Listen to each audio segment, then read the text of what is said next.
welcome back sa ating YouTube channel. This is Gabby's Vlog. For our today's video will be all about trendy topics this week. Yay! Malaman natin yan.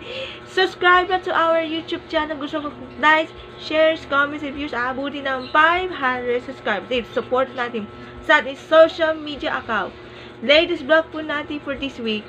274 na episode 274 entitled May Trending Pa! Here's your vlog!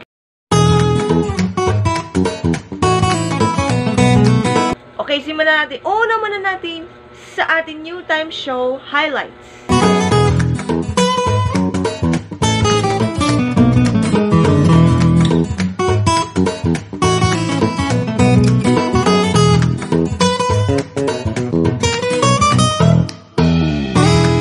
Okay, simulan na natin. Una muna natin ang new time show with pelikula sa ating 50th anniversary ng Metro Manila Film Fest turns 50th.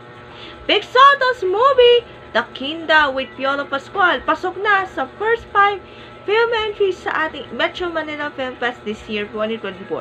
Produced by ABT Entertainment, MZ, and MQuest Ventures. Aside from Vic and Piolo, along with Christine Reyes, Sue Ramirez, and Sid Lucero. It talks about action, fantasy, and family drama na okay naman na medyo first time na hindi comedy ang pelikula ni Vic Soto. Congrats! Alongside that, and the breadwinner is ng Star Cinema at the idea na first kami starring Vice Ganda, Eugene Domingo, Gina Parmenio, Maris Racal, and Coco De Santos. Susundan naman ang Stray Breakers Haunted Hospital starring Jane De Leon and Enrique Hill. Powered by isang musical, Himala, Aisel Santos, and Between Escondido. And Jimmy Pictures, Green Bows, Sophia Pablo, Dennis Trillo, and Kylie Padilla. Congrats! And hopefully good luck sa ating lock-in tapings and regular tapings sa ating MMFF 50th anniversary. While sa ating Itbulaga Olympics kahapon, nakabawi na ang red team. Congratulations to Team Captain Riza May Dizon, Jose Manalo, May Mendoza, Karen Aistra, and Singing Queens, and NG. And hopefully sa ating 45th anniversary ng Itbulaga, congrats. Sa Game 3 pananarete along yung Game 1 parang yellow. At Game 2 nakabawi ang red team. Yay! Congrats!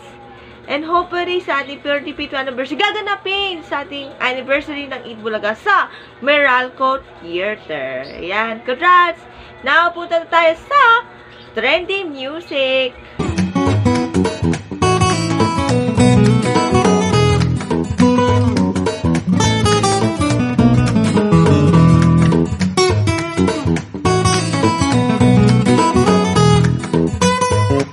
Okay, eto na. Una naman natin sa ating Nickelodeon Kids' Choice Awards, SB19. Yay! Congratulations, SB19! For winning Favorite Asian Act sa kakatapos ng Nickelodeon Kids' Choice Awards 2024 last Wednesday sa ating Southeast Asia edition or version.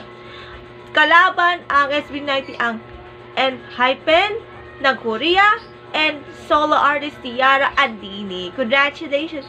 Ibang artist na nanalo sa The Kids' Choice Awards like Olivia Rodrigo, Favorite Female Star, TV Star, Kids category, and Favorite Album para sa GUTS Goods.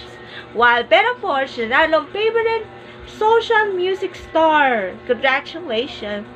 While, unfortunately, natalo ang INSYNC sa Favorite Music Group 2, Imagine Dragons. Congratulations! And hopefully, napapasalamat sa lahat ng naboto sa ating Kids' Choice Awards.